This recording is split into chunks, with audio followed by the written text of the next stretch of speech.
ɲininkali laban n'a kɛ bangebaa tora a ye tiɲɛ tɔ mais ale fatulen kɔfɛ a denw fana do fatura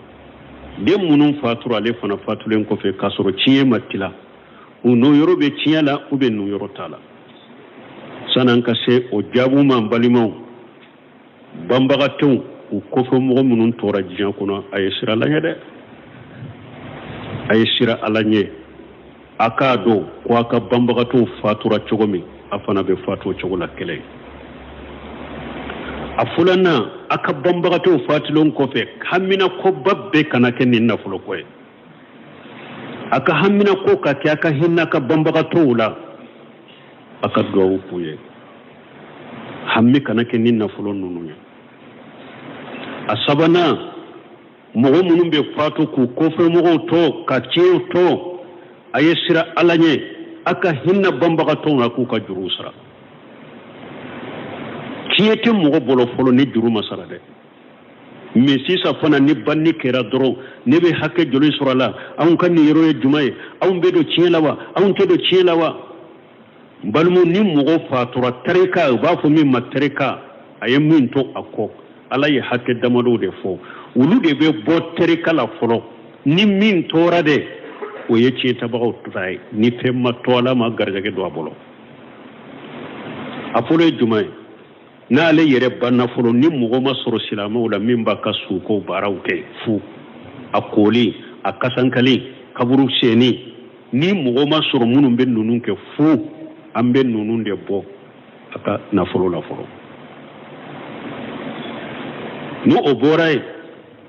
diina ala ka juru minnu b'a la parce que ciden ko ala ka juru de ni sarali ka kan ka tɛmɛ fɛn bɛɛ kan ni jaka juruw b'a la a fatura jaka min wagati sera a ɲana a ma jaka bɔ fatura k'a fɔ sɔrɔ a ma jaka in bɔ an bɛ olu bɔ la fɔlɔ a filanan juruw dɔ bɛ yen a ye garanti dɔ to o juru ninnu kun kɔrɔ o juru sugu an bɛ o juru ninnu sara ka garanti ninnu récupérer ni o bɔra yen juru minnu ni garanti t'u la an bɛ o juru ninnu fana bɔ a la mɔgɔ min ko ne ka juru b'a la mais a ma garanti di olu fana ka juru bɛna bɔ an bɛ olu ka juru bɔ a ka nafolo la ni o bɔra yen ɲininkali bɛ kɛ a ye wasiyakanw kɛ wa n'a y'a sɔrɔ wasiyakanw bɛ yen nafolo bɛ tila saba ye wasiyakan ninnu bɛ bɔ sabanan in fana la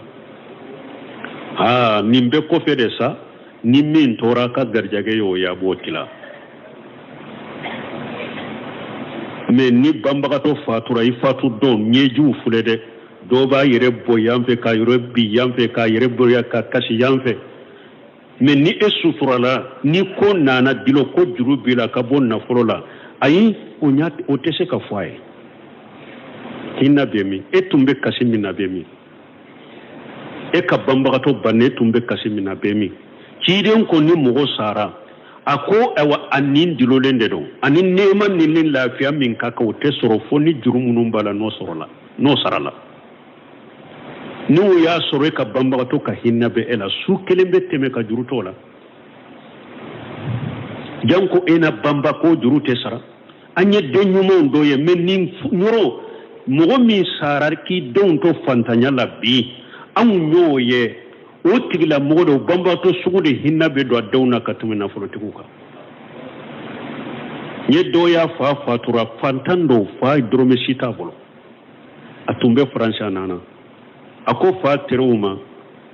san'an ka foyi kɛ fɔlɔ aw de ni fa tun bɛ baara ɲɔgɔnya la juruko bɛ cogo di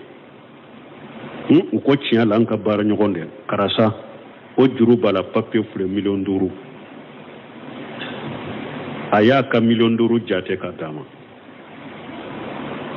fa ka 5,000,000 fa ma dɔrɔmɛ kelen tɔ dɛ mais a y'a sara o yɔrɔnin kelen bɛɛ mais mɔgɔ su bɛ sa ka miliyari to ka fan bɛ to du la banbagatɔw bolo a ka fa juru tɛ se ka fɔ aw ye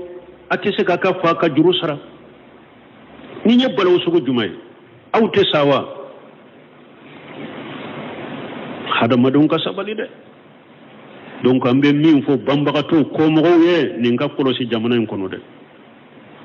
a ka banbagatɔw ka hinɛ ta yɔrɔ la ko ube min na de ambe sanyele masaragati bode ambe faranyon kada ambe musifa ube munyai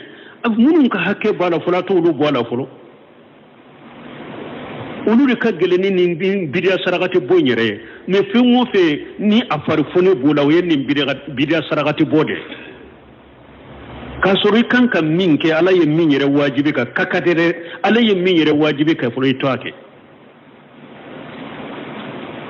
ni eye duawu denye eye bange baga batolay ni ebe hinay bange bagala na ma drome kelento jurumunum bala ede kanko sara hari nu sema soroye jurumani tigun aka juruten fala de anin kala fi aka jurube nedela ikanka ninde ke ni duawu denye ni be hinay fala men ninteke ayere ye wori munum fana to jurute sara date seko fofana la hawla wala quwwata illa billah laka hakil manda made wode ya to be abanyana nafolo tigu wallahi mugo ne be hera fe ne ba fe isa len ko fe juru kana toy kana to saka du kelen toy bula be feri ki ka juru sara abe feri ki ka juru sara de ni mugo mi ka juru sara ko deum biya nko ado ya fo ko ni juru hametu mbayre la ba sara umto foy sara nko deum do yo fu fa ko fe inte barawiye e ma drome min nyini ale ya nyini ayre hakke munum bala utese ka boala donc nante mina wo yorola ale mufo wala demunu ewa ni bange baga fatura ube bado bange baga fatura ka demunu to kofe ulu fana na fatua kofe ni yorobe tinyala ni tiebe tila ulu kan ni yorobe bo no kan ni yoro bora ulu fana ka ci tabaga munun be ubatila subhanakallahumma rabbana bihamdika ashhadu an la ilaha illa anta astaghfiruka wa atubu ilayk ko tigi kan yin kalilla ba naka bange baga fatura aye ciye to na le fatulen ko fe adun fana do fatura dem munun fatura le fana fatulen ko fe kasoro ciye matila uno yoro be ciye la ube no yoro tala sanan ka se o jabu man balimaw bambaga tew u kofo mo munun tora jiyan kono ay sira lañe de ay sira alañe akado ko aka bambaga to fatura cogomi afana be tebo ko doko ale ye kalandende kala nyinina do doni nyinina do me ale ya bila yereka na be koko ke dinala minye saudia ka doni ke bagawuye bune useminu bumbaji nunu Sheikh Salu Fawjani nunu alebe ulu ka fatawa ude lamme nu ye min fo dina kola alebe barake nai nu ko min mani alebo toy ko doko ayi ko saudia ka karamogo nunu ko aku ulu toy karamogo banyere boloya donc ko ale ka ulu ka kumata mbe min fo minye kasagi kata saudia ka karamogo ma kasagi kata karamogo ka kuma ma ala yere do yofo qur'ana kuno fashalu ahla jikri in kuntum la ta'lamun ala yere de ko nate mindo aye doni ke bagaw nyenenka kalanden kasagi kata karamogo ma o yima tangana de kalande te sage kata karamogo baw ka kuma ma ibe bo min kana ma ibe fili wa ja'ahum amru min al-amn aw al-khawf ajawu bihim wa law radduhu ila rasul wa ila ulul amri minhum la limahu alladhina yastanbitunahu minhum ala yiride yan sage kata ko nyema ni karamoma qur'ana aya kuna la ko ni ko min nanuma hakili sigi ko ube siranya ko uba chari nutu nye ko sage kata chidema anuka ko nyema munye doni ke baga wuye ko nyire haqiqa ye minye ala tumbe adoni diuka doni ke baga ma uba fuye fo hada madon ka sage kata ulama udema doni ke baga nyimo nimman to masage katu ka doni ke baga ma dor halaki de benuma fo an ka sage kata doni ke baga udema donc doni ke baga nan ko an ka sage katuma u kisilen ta fana de masumu tede an ko fana do ciden kelempe kisibe ciden kelempe de kan imamu na malik yo defo ako kullu maqbulu mardudu illa sahibu hadhihi alqabr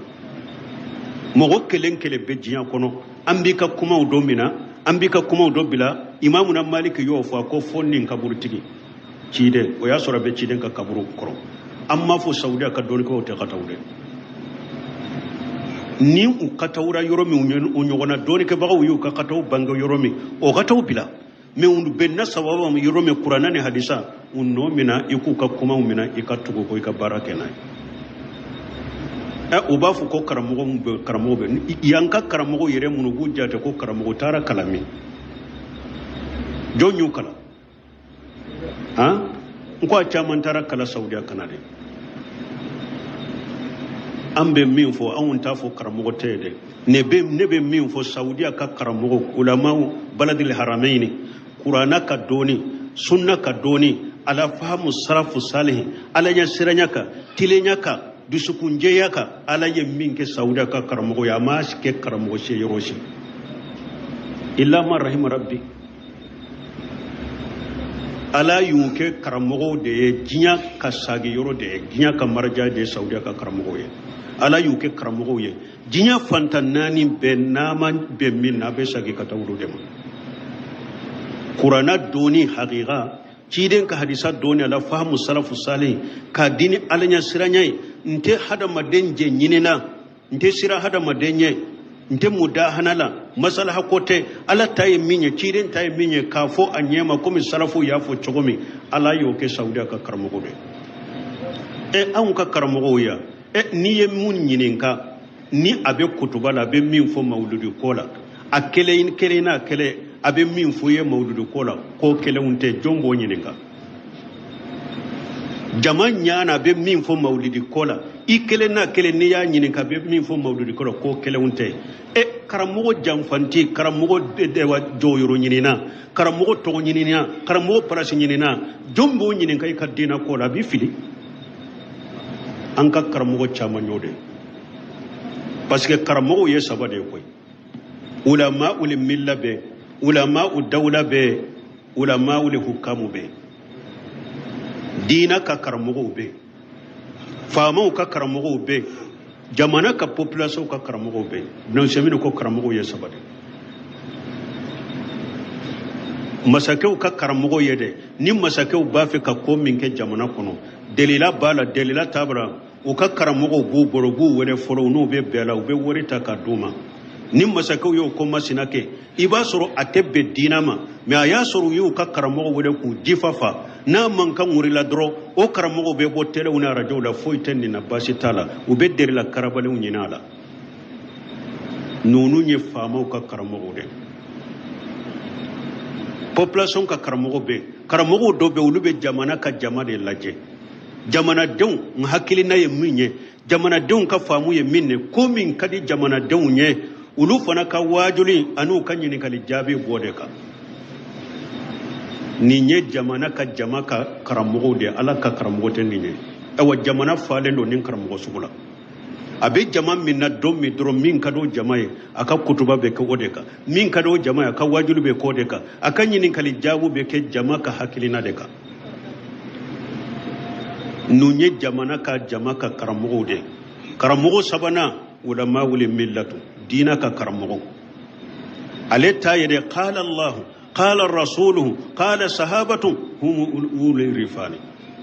dina ka karamogo tayede ala kote ciden kote sebo kote o benna mimma abenima o mabbe minna mako shitala alata ala kote ciden kote sebo kote ale ka nyinin kali jabina ale ka wajulu ye nununde ni nunun benna mogo min mo benima numa be mogo minna la yaghafu fi llahi lawmata llahi ate sira ala ka dina cinya fola ate sira jalage kala shika jalage nunun de togo ko ulama ul millatu ewa nunun de ka dogo mogo cela ewa saudiya ka karamogo de togo ko ulama ul millatu شيخ عبد الله بن باز شيخ ابن وسمين شيخ الباني شيخ صالح فوجان عبد المحسن عبادي نونون نيغنا كاتا نونون دي توكو كو علماء الملت اوا نبي مين فاويه ايوكا كاسيتو لامي ايوكا فتاوى لامي ايوكا كتاب سراو لو نيني اكو لامي شنو نايا يري تور سروكو بولويا وباودو temo ko do kala nyinina do doni nyinina do me ale ya bila yereka na be koko ke dina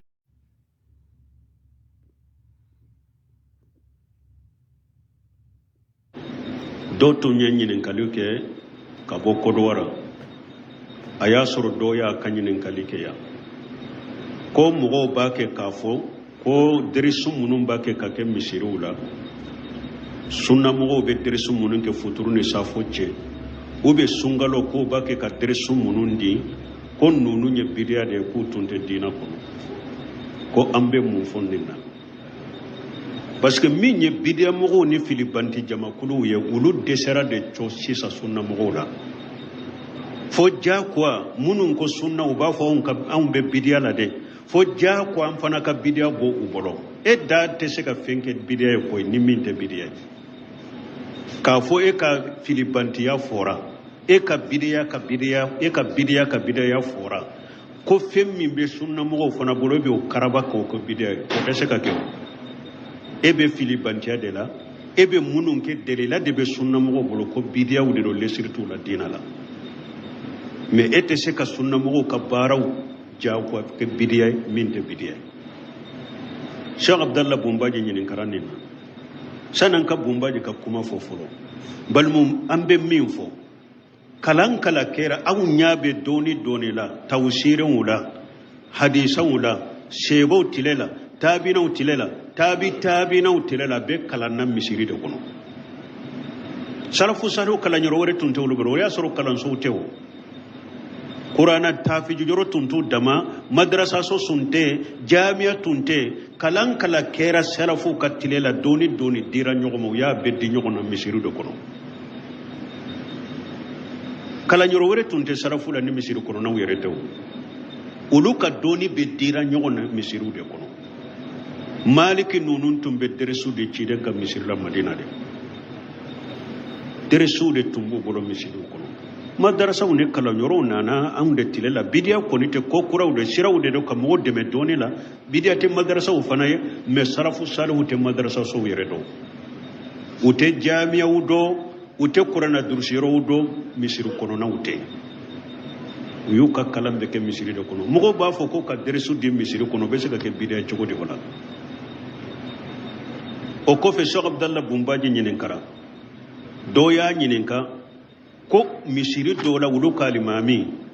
ko la sara ko fe dongodo ko abe riyadi salihina ka hadisa do fo mugoye su fara ko aboke ko be chugode ko ye bidiya de yawa Bumbaji konnin te bidiya akon ni nyede at-tadhkir wa talim akon ni nyede ka hada madon hakili jiga ani ka hada madon lakala ako ka derisu dim misiri kono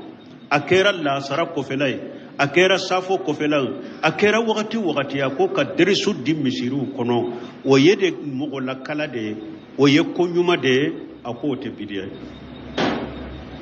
nunu nye mugo la kala de kamugo de la kala kamugo de hakili jiga ko nunu te bidiya misidu derisu di ako akera wakati kasigi misiru kono ka derisu de o te bidiya o ye mugo la kala de o ye fenyuma de dina kono la sara ko fera do futuru ko fera do safo ko fera do akwa kera wakati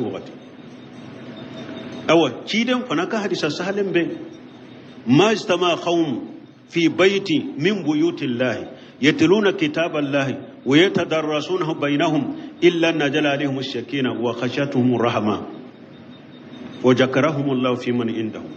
ciden ko jama site fara nyogon ka sokono ala ka so do kono minye misiru ye mogo site fara nyogon ka alaka misiri kono nabi alaka kitabu kala ka nyogon lakala alaka kitabu la fo alabi hakili sigi jiga auka malikaw bena ka wawun ture ala baka kofo malikaw ya sanfe mastama khawun fi bayti min buyuti llah yatluna kitaba llah wa yatadarrasunahu bainahum mogo kasigi misiri kono alaka kitabu lakala kan mogo kan nyogo lakala alaka kitabu la ciden ko hakili sigi yire de ben jigi auka malikaw ben ka unture ngodi ya to doni ke baga ko ka derisu di misiri la hakili sigi ni mafantani famuni nafani barika bode la kateme ka derisu di yorwere derisu sigili ka ke misiru kono derisu ka di misiru kono de barika min yire bola nafa min bala hakili sigi min bala mafanta min bala ate yoro wore shi ka derisu dika yoro sika deresu dite misiru bo donc an ka fam lesiri yere la deresu be kanka de misiru de kono deresu be kalam be kanka ke misiru de kono donc o tesika ke bidiyay mogo ka hakili soro aw tesika fenja ko ke bidiya min te bidiya koy kata shebawla kana tabinawla kana tabinawla utumbe sigi misiru de kono ka deresu di nyogoma dowta salifana kofe salifana nda sarace dow ka deresu la sarani futuruce dow ka deresu safo ewa futuru ni safo ce dow ka deresu safo kofe la salafu ma wuli deresu tumbe di misiru de kono alaka hakli manda do to nyanyinin kaluke ka boko dowara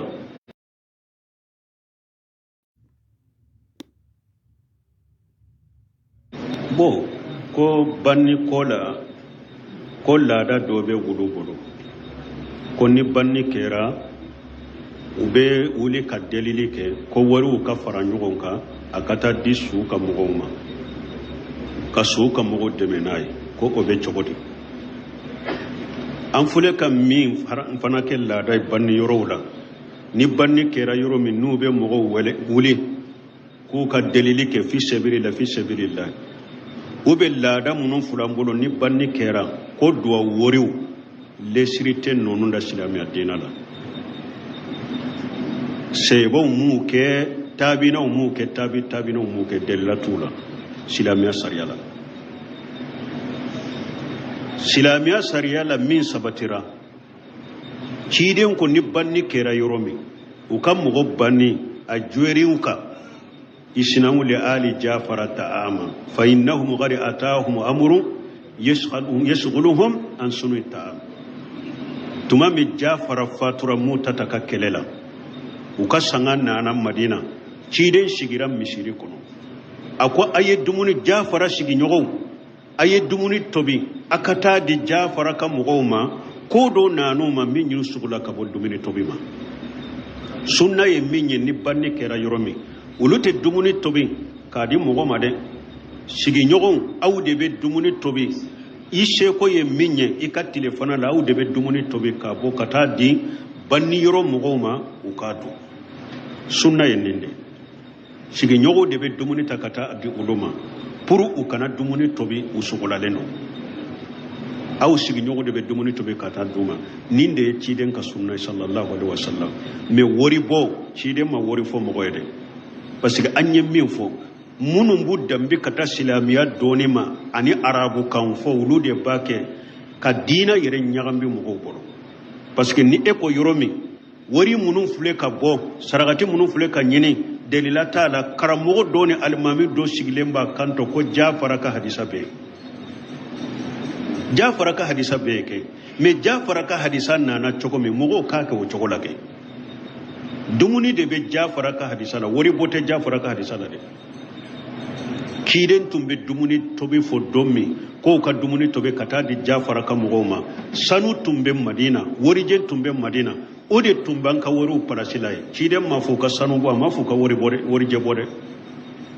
sanu ni wori je tumbe de kiden ma fo du ka wolu de tumba an ka wori no ran ka wori bambolo chokomi sisa sanu ni wori je de tumbo parasila kiden tilela me kiden ma fo mo kata sanu de ma fo mo kata wori je dumar ako dumuni de jafara ka hadise ni be barake nay dumuni de tobi kata duma me wori tede na ya soro saragati be nyinin ko ciden tumbe atilela sani baitil mali ka soro qadima ka soro ni suminna na ciden be nyinin kalike juruba la ba ube juruta la nu ko juruba la ciden ba fo ka juru aye garanti to alawa nu ko ho aka juru garanti be juru in koro ciden be sallati giga me nu ko juruba la ama garanti to fana ciden ba fo sallo da sahibuku ciden to ate so ka sallaka aba fo ye salla balimaka ciden yirete sallika sebo to be sallika na ya soro wori nyini be ka deme nyini mogofe ciden yire ka salli to ye mogo ka ko juru bala munna ciden tunte delili ke juru be karasala aye deme unnati juru ka saranka sallaka ayo kya tumami musiabu munu ubeyri fatura hudi kelaina kasanke masurala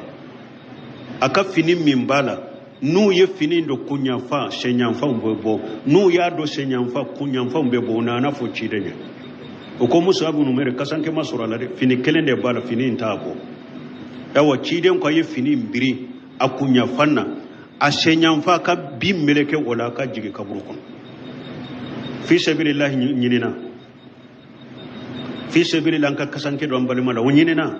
ciden ma fi sabilillahi ɲini dɛ sudo de lakana madinanka ciden nana ko abe sallaka tora ka kaburu fili ako juruba la ko salasatu dananir ko dinare saba juruba la awa ciden bora ko fe akoy salla bari maka teli manke ni seba mugo nyumado akadi seba uye akakko kabbo seba boro benya yele mana ciden nyere ka salli to nenka dinare saba bala Abu Qatada tu jole ko cide salla kan nebe dinare saba insara ciden sallera kai shiga ciden ya fi sabilillah nyinya Abu Qatada ta yire da ya ta yire ma ko salla kan busara ciden sallira ceka adugu seje ciden Abu Qatada ta benna ko dinare saba kira jogoda ko musara folore utemena nyogonna o dugu seje tuguni benna ciden ko Abu Qatada tama ko dinare saba be cogodi ko nyu sara sisa ciden ko ali ana baradata alaihi jilidatahu ko sisa de su a farkuro sumanaka donc mbalima wori munun fulen ni fi sabilillahi nyini min fulen ni banni ko fe del lesri tala dina la bidiado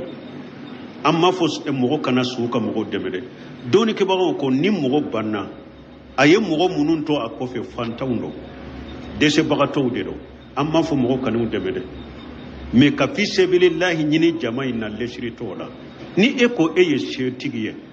fondan siriye eye ibe demelike abila ni jama charila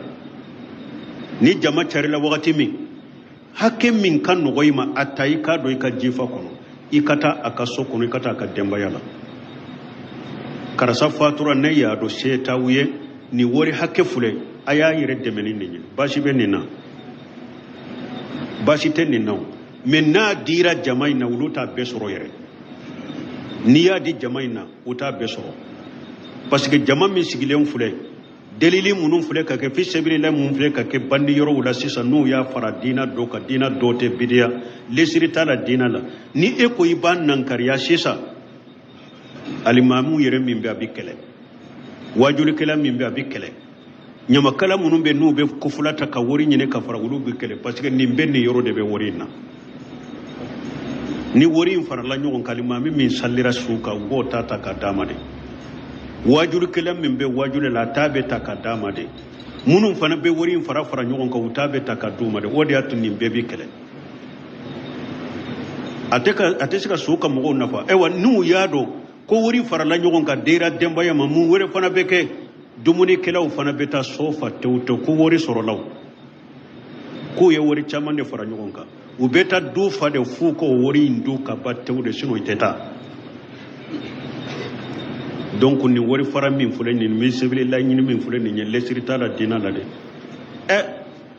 an ka cide nyere ka sebo ni tabina to har an nyere ka lada kono jamana kono banne munun tumbe ka ewa an fa koro ni fen bolo ni de menyini tumbe ya ni wori nyini tunte yo ni be don na sisa de ewa te dina kono ewa do wori munun fulen ni islamiya sharia sunna atu kono amma sabati sebo bolo konnu tara do ku ye be wori boka dima amma sabati tabina bolo konni banni keray bolo ni min beta do kan wori do de beta kadima tabina ute ate sarafu katabolo et puis ni do wori nonu nyere beke sababu yede kamogo deme bidiya ni haramu de da parce que aw be ni wori min fara nyogon ka kadi su ka mogoma uba taka ewa baga munun sanai ube dumuni munun sanai ka ke sanga sigiye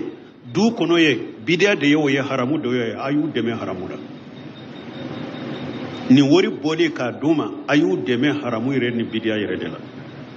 donc u boli tebbe ambe min fo silamiya sariya ni silamiya dina uta kono de an kala dawdere lada munun ni silamiya sariya te ta nyogon fe bo ko banni kola da dobe gudu ko ni